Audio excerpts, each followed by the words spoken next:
नमस्कार।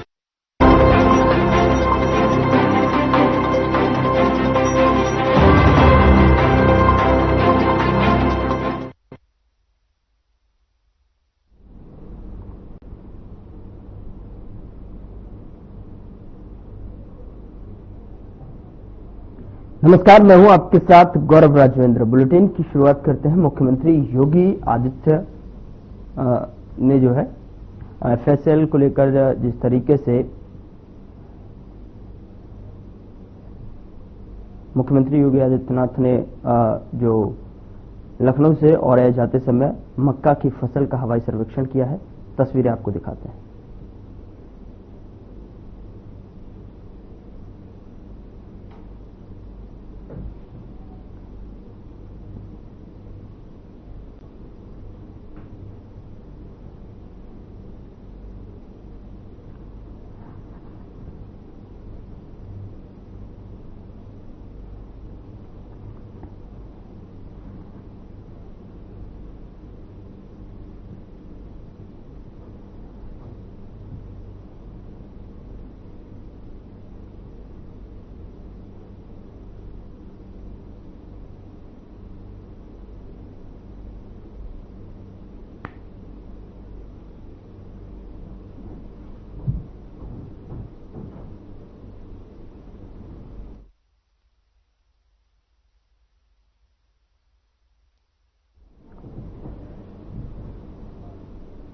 उत्तर प्रदेश के मुख्य सचिव मनोज कुमार सिंह की अध्यक्षता में जीरो पॉवर्टी अभियान के तहत में चिन्हित परिवारों के युवाओं के उन्नयन और उन्हें विकास की जो है मुख्य धारा से जोड़ने के लिए इन्वेस्ट यूपी सभागार पिकअप भवन गोमतीनगर लखनऊ में एक संगोष्ठी का आयोजन जो है किया गया है। इस कार्यक्रम में प्रदेश के मुख्य शैक्षणिक संस्थानों, हॉस्पिटैलिटी और कंस्ट्रक्शंस और अन्य सेवा जो है उद्योग से जुड़े प्रतिष्ठानों एवं विभिन्न बैंकों के वरिष्ठ अधिकारियों ने प्रतिभाग किया है। और इस मौके पर मुख्य सचिव ने कहा कि जीरो पॉवर्टी अभियान का लक्ष्य प्रत्येक निर्धनतम परिवार को भोजन, वस्त्र, चिकित्सा, शिक्षा और आवास जैसी मूलभूत सुविधाएं उपलब्ध कराना है। साथ ही उनके लिए सतत आय का स्रोत भी सुनिश्चित करना है। उन्होंने जोर देकर कहा कि इन परिवारों के जो है युवाओं को कौशल विकास के माध्यम से जीविकोपार्जन के लिए आत्मनिर्भर बनाया जाए, ताकि उनकी आर्थिक स्थिति में सुधार हो और वे समाज की मुख्यधारा में जुड़ सकें।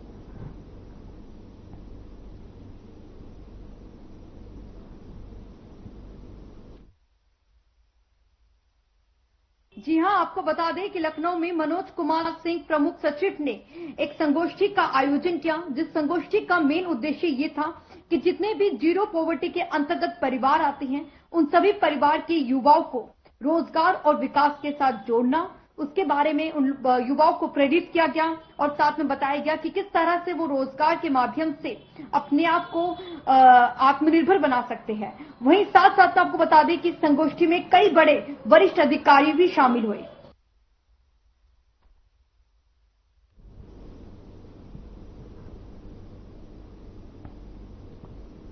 औरैया में विकसित कृषि संकल्प अभियान 2025 के अंतर्गत मक्का किसान सम्मेलन में किसानों में से जो है संवाद, प्रगतिशील किसानों का जो है सम्मान, बीज मिनी किट का वितरण और विभिन्न योजनाओं के पात्रों को अनुदान वितरण के लिए कार्यक्रम का आयोजन किया गया।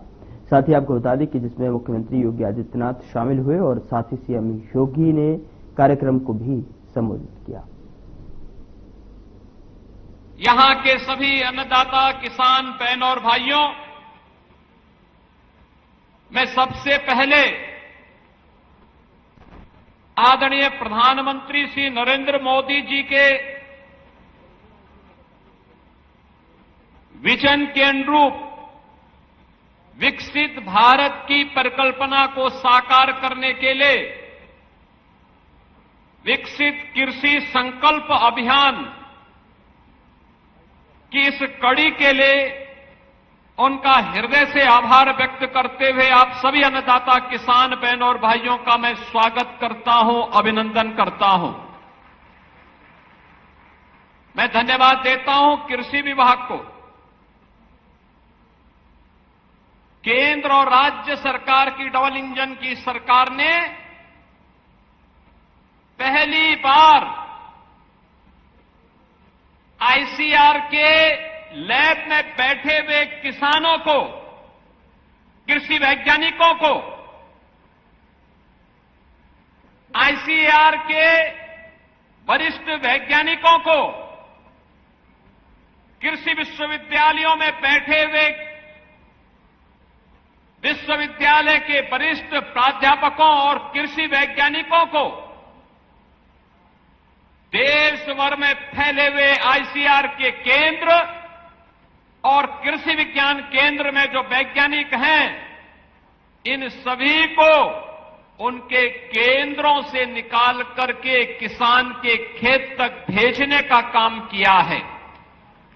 लैब टू लैंड की इस प्रक्रिया को प्रधानमंत्री मोदी जी के बीज से बाजार तक अन्नदाता किसान के हित को सर्वोपरि मानते हुए चलाए जाने वाले अभियान का ही हिस्सा मानना चाहिए। इसके लिए डबल इंजन की सरकार आज जनपद औरैया में आई है और मुझे प्रसन्नता की अनुभूति हो रही है कि जनपद औरैया में अभी मैंने यहां के कुछ अन्नदाता किसानों की सक्सेस स्टोरी को अपनी कानों से सुना है, अपनी आंखों से मैंने देखा है। हम लोग प्रातःकाल से ही निकले, लखनऊ से उन्नाव, बागरमऊ होते हुए कन्नौज, छिबरामऊ होते हुए हम लोगों ने कानपुर और यहां की पूरी आबादी के अंदर उत्तर प्रदेश के अन्नदाता किसानों की मेहनत को खेतों में लहलहाते हुए देखा है। और यही कारण है कि जिस प्रदेश में पहले केवल 2 फसल या 1 फसल तक अन्नदाता किसान सीमित रह जाता था, आज उसी प्रदेश में, आज वही प्रदेश 2 फसल के अलावा एक तीसरी फसल मक्का की 5 लाख हेक्टेयर क्षेत्रफल में उसका उत्पादन करके अच्छा मुनाफा कमा रही है। अन्नदाता किसान के जीवन में परिवर्तन का आधार ही यही है। विकसित कृषि संकल्प अभियान इसी कड़ी का हिस्सा है कि हम खेती की लागत को कम करें, उत्पादन बढ़ाएं, उपज को बाजार उपलब्ध करवाएं, किसान को उसकी उपज का अच्छा दाम दिलवाएं, किसान को समय पे बीज मिले, तकनीक मिले और वह अन्नदाता किसान जीवन में अपने जीवन की खुशहाली के माध्यम से प्रदेश और देश के विकास में अपना योगदान दें और प्रधानमंत्री मोदी जी के विकसित भारत के अभियान को एक नई ऊंचाई तक पहुंचाने का काम करे। यह संकल्प मुझे उत्तर प्रदेश के इन 20-25 जनपदों में मकई की खेती के माध्यम से देखने को मिल रहा है। ये कैश क्रॉप है किसानों का। आपने देखा होगा प्रति हेक्टेयर एक किसान 2.5 लाख रुपए की आमदनी कर रहा है। यानी प्रति एकड़ अगर आप देखेंगे 1 लाख रुपए की इनकम एक किसान को हो रही है और ये अब एक नहीं 3 फसल बो सकता है। आलू की फसल के बाद मकई की, मकई के बाद धान की। बहनों और भाइयों, यही है कौशलता, यही एक कौशल। अन्नदाता किसान अपने पुरुषार्थ से देश की समृद्धि में कैसे सहायक हो रहा है, उसका ये नमूना है। और उसी नमूने के लिए आपका अभिनंदन करने के लिए मैं औरैया जनपद में विशेष रूप से आया हूं कि आप सभी अन्नदाता किसानों ने प्रधानमंत्री मोदी जी के उस संकल्प को चरितार्थ करके दिखा दिया है। इसके लिए आप सबका मैं हृदय से अभिनंदन करता हूं, सभी अन्नदाता किसानों का हृदय से अभिनंदन करता हूं। बहनों और भाइयों, अन्नदाता किसान भी किसी सरकार के राजनीतिक एजेंडे का हिस्सा बन सकता हो, यह आपको पहली बार 14 में देखने को मिला होगा, जब मोदी जी ने सॉयल हेल्थ कार्ड की व्यवस्था प्रारंभ की थी। उससे पहले कोई जानता ही नहीं था। कृषि वैज्ञानिकों के अलावा किसान के पास न इतना समय होता था, न इतनी जानकारी के लिए कोई उस प्रकार की सुविधा होती थी। पहली बार हुआ सॉयल हेल्थ कार्ड हर एक किसान के पास उपलब्ध हुआ। सॉयल हेल्थ कार्ड के बाद कृषि सिंचाई, प्रधानमंत्री कृषि सिंचाई की योजना और फिर प्रधानमंत्री कृषि बीमा योजना के साथ आगे बढ़ता हुआ आज प्रधानमंत्री किसान सम्मान निधि। देश के अंदर 12 करोड़ अन्नदाता किसान प्रधानमंत्री किसान सम्मान निधि का लाभ प्राप्त कर रहे हैं। अकेले उत्तर प्रदेश में अब तक 2 करोड़ 86 लाख किसान 85,000 करोड़ रुपए सीधे डीबीटी के माध्यम से अन्नदाता किसान के खाते में धनराशि इसके माध्यम से गई है। और डबल इंजन की ये सरकार राज्य के अंदर भी अपने अन्नदाता किसानों के भविष्य को सुंदर बनाने के लिए, संवारने के लिए, उन्हें समृद्ध बनाने के लिए उसी प्रयास का हिस्सा बनकर के कार्य कर रही है। हमारी सरकार 2017 में आई। 2017 में सरकार आई थी, किसान आत्महत्या कर रहा था। गन्ना किसानों का गन्ना मूल्य का भुगतान नहीं हो रहा था। कहीं क्रय केंद्र नहीं चलते थे, न मकई केले, न तिलहन केले, न दलहन केले, न आलू केले, न धान केले, न गेहूं केले, न बाजरा केले, न ज्वार केले, कहीं भी कोई सुविधा नहीं थी। बहनों और भाइयों, 2017 में हम लोग आए, सबसे पहले 86 लाख किसानों का 36,000 करोड़ रुपए का कर्ज माफी के कार्यक्रम को हमारी सरकार ने आगे बढ़ाया। और कर्ज माफी के बाद फिर हम लोगों ने प्रदेश के अंदर सिंचाई की क्षमता को विकसित करने के लिए प्रधानमंत्री कृषि सिंचाई योजना का सहारा लिया। मुझे बताते हुए प्रसन्नता है, अब तक 23 लाख हेक्टेयर भूमि को अतिरिक्त सिंचाई की सुविधा हम लोगों ने सरयू नहर राष्ट्रीय परियोजना के माध्यम से, अर्जुन सहायक परियोजना के माध्यम से, बाण सागर परियोजना के माध्यम से इन्हें पूरा करते हुए उन किसानों को अतिरिक्त सुविधा दी। तो 15 लाख निजी ट्यूबवेल को किसानों की समस्या का समाधान करते हुए फ्री में बिजली देने की व्यवस्था भी की है। हमारा अन्नदाता किसान के ऊपर बोझ नहीं आएगा, ये बोझ सरकार उठाएगी, डबल इंजन सरकार इसका बोझ उठाएगी। और आज हम 2700 करोड़ रुपए यह भी उन किसानों के बदले बिजली विभाग को देते हैं और अन्नदाता किसान को फ्री में बिजली उपलब्ध होती है। बहनों और भाइयों, अब तक 1 लाख से अधिक किसानों को पीएम कुसुम योजना के माध्यम से सोलर पैनल उपलब्ध कराया जा चुका है। वह जितनी पानी की आवश्यकता उसको हम उपलब्ध करवाएंगे, उस पर बिजली का खर्चा नहीं आना चाहिए। बहनों और भाइयों, जब कोई सरकार आती है तो आज वही कारण है, आज कृषि विज्ञान केंद्र भी आपके पास आ रहे हैं, कृषि विश्वविद्यालय भी आपके पास आ रहे हैं, आईसीआर के वैज्ञानिक भी इस अभियान के साथ आपके साथ जुड़ रहे हैं। और आज मुझे बताते हुए प्रसन्नता, औरैया में आए हैं तो हम लोग औरैया के किसानों को इस बात के लिए आश्वस्त करेंगे, मकई की खेती को देख करके आत्मा आनंद से प्रफुल्लित हुई है। आपके इस परिश्रम के लिए मैं आपका अभिनंदन करता हूं और बहुत शीघ्र हम इसके लिए क्रय केंद्र स्थापित करके एमएसपी की भी घोषणा करने वाले हैं। मकई आप देखेंगे अपने आप में एक पौष्टिक आहार भी है। आप उसको बॉयल करके, उसको तल करके, नमक मिर्च मसाला मिला करके भी खा लेंगे, अपने आप में एक संपूर्ण आहार है। स्वीट कॉर्न भी है, बेबी कॉर्न भी है, बायोफ्यूल भी है और बायोप्लास्टिक भी इससे बन सकता है। एक साथ एक मकई कितनी चीजों को दे सकता है, ये हमारे अन्नदाता किसानों की परिश्रम का परिणाम है। और इसी के लिए तो वैल्यू एडिशन की बात और फूड प्रोसेसिंग की बात प्रधानमंत्री मोदी जी ने कही, और इसी प्रक्रिया को आगे बढ़ाने के लिए आज हम लोग आपके बीच औरैया में आए हैं। मुझे प्रसन्नता है, जनपद औरैया आज विकास के नए पथ पर अग्रसर हुआ है।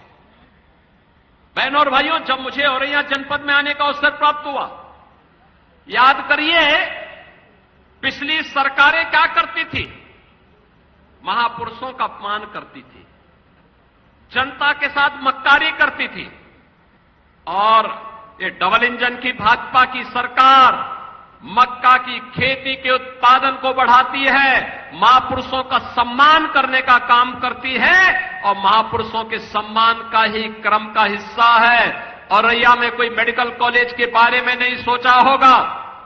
मुझे याद है उस समय हमारे रामशंकर कठेरिया जी यहां सांसद थे, और यहां पर उस समय हमारे विधायक के रूप में यहां के हमारे उस समय के लाखन सिंह राजपूत जी प्रदेश सरकार में मंत्री थे। इन लोगों ने कहा कि एक मेडिकल कॉलेज औरैया में भी मिल जाए। प्रोफेसर रामशंकर कठेरिया जी, श्रीमती गीता साक्य जी, श्री लाखन सिंह राजपूत जी, सभी मुझे मिले। हमने कहा औरैया में मेडिकल कॉलेज दे रहे हैं, और बहनों और भाइयों, आज मेडिकल कॉलेज का अपना मेडिकल कॉलेज यहां पे बन चुका है। और अब हमने समाजवादी पार्टी की सरकार ने लोक माता के नाम पर बने हुए डिग्री कॉलेज का नाम बदल दिया था, लेकिन हमने इस मेडिकल कॉलेज का नाम लोक माता अहिल्याबाई होलकर के नाम पर रख दिया है। बहनों और भाइयों, लोक माता अहिल्याबाई होलकर 300वां उनकी जयंती वर्ष है। 31 मई को पूरे देश के अंदर लोक माता का पूरे देश ने कृतज्ञता पूर्वक नमन किया। लोक माता अहिल्याबाई होलकर ने आज से 250 वर्ष पहले मालवा साम्राज्य से बाहर निकल करके उन्होंने उस समय यहां के विकास को, देश के विरासत को सजोने और संवारने का काम किया। काशी में काशी विश्वनाथ मंदिर, जो दुष्ट औरंगजेब के द्वारा नष्ट और भ्रष्ट कर दिया गया था, वहां पर बाबा विश्वनाथ के मंदिर का निर्माण करने का काम लोक माता अहिल्याबाई ने किया था। विदेशी आक्रांताओं ने जो मंदिर अपवित्र किए थे, पुरी का जगन्नाथपुरी का मंदिर हो, गया जी का मंदिर हो, या फिर महाकाल का उज्जैन में मंदिर, या केदारपुरी में भगवान केदारनाथ का मंदिर, भगवान सोमनाथ का मंदिर, इन सब के पुनरुद्धार का कार्य अगर किसी ने किया था, लोक माता अहिल्याबाई ने किया था। और लोक माता अहिल्याबाई होलकर के प्रति कृतज्ञता ज्ञापित करने के लिए औरैया के इस गवर्नमेंट मेडिकल कॉलेज का नामकरण हम लोगों ने लोक माता अहिल्याबाई होलकर के नाम पर किया है। बहनों और भाइयों, याद करिए पिछली सरकारों के समय गुंडे और माफिया हावी हुआ करते थे। न बेटी सुरक्षित थी, न व्यापारी सुरक्षित था। नौजवान के लिए निकलने वाली नौकरियों पर चाचा और भतीजे की दृष्टि ऐसे लगती थी कि वह पूरी भर्ती ही विवादित हो जाती थी। नौजवान के जीवन के साथ खिलवाड़ हो जाता था। और आज 8 लाख नौजवानों को हमने सरकारी नौकरी दी है। अभी 60,000 उत्तर प्रदेश पुलिस में नई भर्ती हम लोगों ने की है।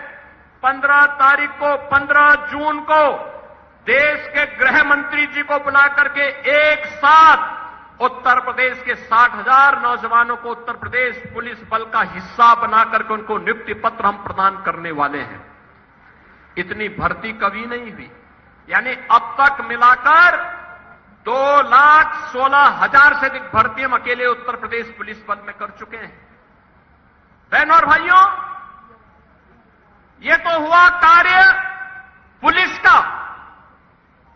और अन्य विभागों में शिक्षकों की भर्ती का मामला हो, लगभग 1,60,000 से अधिक अतिरिक्त शिक्षक हम लोगों ने भर्ती किए, पीडब्ल्यूडी हो, सिंचाई विभाग हो, कृषि विभाग हो या जो भी अन्य सरकारी विभाग है, इन सभी में नियुक्ति की प्रक्रिया को पूरी पारदर्शी तरीके से आगे बढ़ाते हुए आज प्रदेश का युवा प्रदेश के विकास में अपना योगदान दे रहा है।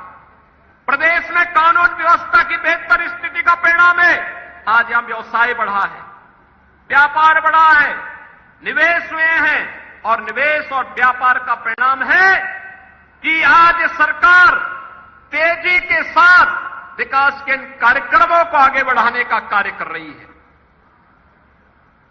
65 लाख से अधिक नौजवानों को हमने जो निवेश हुए हैं उस निवेश में नौकरी दी है। वन डिस्ट्रिक्ट वन प्रोडक्ट के माध्यम से लगभग 2 करोड़ नौजवानों को रोजगार की सुविधा उपलब्ध हुई है।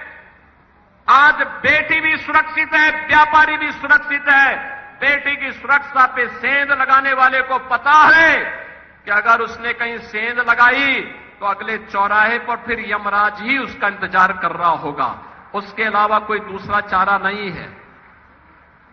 बहनों और भाइयों, सुरक्षा का बेहतर माहौल मिला, पुलिस कार्मिकों के लिए भी अच्छी सुविधाएं बनी, उन्हें टेक्नोलॉजी से युक्त किया गया। टेक्नोलॉजी का परिणाम है आज अपराध या तो होता नहीं, होता है तो कुछ ही घंटों में उसका अनावरण भी होता है। आज विकास की प्रक्रिया तेजी के साथ आगे बढ़ रही है और जनपद औरैया में अनेक ऐसे कार्यक्रम वर्तमान में चल रहे हैं जो औरैया को एक नए विकास के पथ पर अग्रसर करने का कार्य करेगा। और खासतौर पर यहां पर 250 करोड़ रुपए की लागत से यहां पे लोक माता अहिल्याबाई होलकर के मेडिकल कॉलेज का यहां पर कार्य पूरा हुआ है। तो साथ ही साथ यहां पर हम लोगों ने, आप सोचे औरैया जनपद बन गया लेकिन यहां की पुलिस लाइन ही नहीं बनी, तो हम लोगों ने 272 करोड़ रुपए यहां की रिजर्व पुलिस लाइन के लिए भी उपलब्ध करवाए हैं, जिस पर कार्य युद्ध स्तर पर चल रहा है। अगली बार आएंगे तो रिजर्व पुलिस लाइन के उद्घाटन करने के लिए आएंगे। औरैया और जालौन को जोड़ने के लिए यमुना नदी पर 151 करोड़ रुपए की लागत से ब्रिज के निर्माण का कार्य भी चल रहा है। और मुख्यमंत्री मॉडल कंपोजिट विद्यालय के लिए भी हम लोगों ने 24 करोड़ रुपए इस जनपद के लिए स्वीकृत किए हैं, जिसके कारण प्री प्राइमरी से लेकर के 12वीं तक आधुनिक शिक्षा बच्चों को प्राप्त हो सके, यह भी हम लोग यहां पे करने जा रहे हैं। और कृषि विज्ञान केंद्र का भी यहां पर कार्य प्रगति पर है, इसके लिए कृषि एक्सटेंशन के लिए भी 3 करोड़ रुपए स्वीकृत किए हैं। और डिस्ट्रिक्ट न्यायालय के लिए भी 250 करोड़ रुपए हम लोग यहां के लिए स्वीकृत कर चुके हैं। जिला कोर्ट जिले के अंदर बन सके और वहां पे बेहतरीन सुविधा न केवल न्यायालय के न्यायिक अधिकारियों के लिए बल्कि अधिवक्ताओं के लिए भी मिल सके, इसके लिए भी 250 करोड़ रुपए हम औरैया जनपद के लिए अतिरिक्त स्वीकृत कर चुके हैं। बहनों और भाइयों, कल 9 जून है। 9 जून का मतलब प्रधानमंत्री मोदी जी के नेतृत्व में यशस्वी कार्यकाल के 11 वर्ष कल पूरे होने जा रहे हैं। इन 11 वर्षों में मोदी जी ने भारत को दुनिया की एक बड़ी ताकत के रूप में स्थापित किया है। भारत आज दुनिया की चौथी बड़ी अर्थव्यवस्था है। भारत की प्रति व्यक्ति आय कई गुना बढ़ी है। भारत के अंदर इंफ्रास्ट्रक्चर आज वर्ल्ड क्लास का बना है। भारत के अंदर one district one medical college की परिकल्पना साकार हुई है। क्या गांव हो, क्या गरीब, क्या किसान हो, क्या मजदूर, क्या वंचित हो, दलित हो, पिछड़ा हो, सबके हितों को संरक्षण करते हुए प्रधानमंत्री मोदी जी के नेतृत्व में आज एक नया भारत विरासत और विकास की इस यात्रा को अनवरत आगे बढ़ाने का काम कर रहा है। और विरासत और विकास का यह क्रम विकसित भारत की परिकल्पना को साकार करने के लिए आप सबका आह्वान कर रहा है। आने वाली पीढ़ी को हम बोल सकेंगे कि देखिए हमने मोदी जी के इस कालखंड में उनके नेतृत्व में कार्य किया है, इसका परिणाम। फिलहाल बुलेटिन में इतना ही। नमस्कार।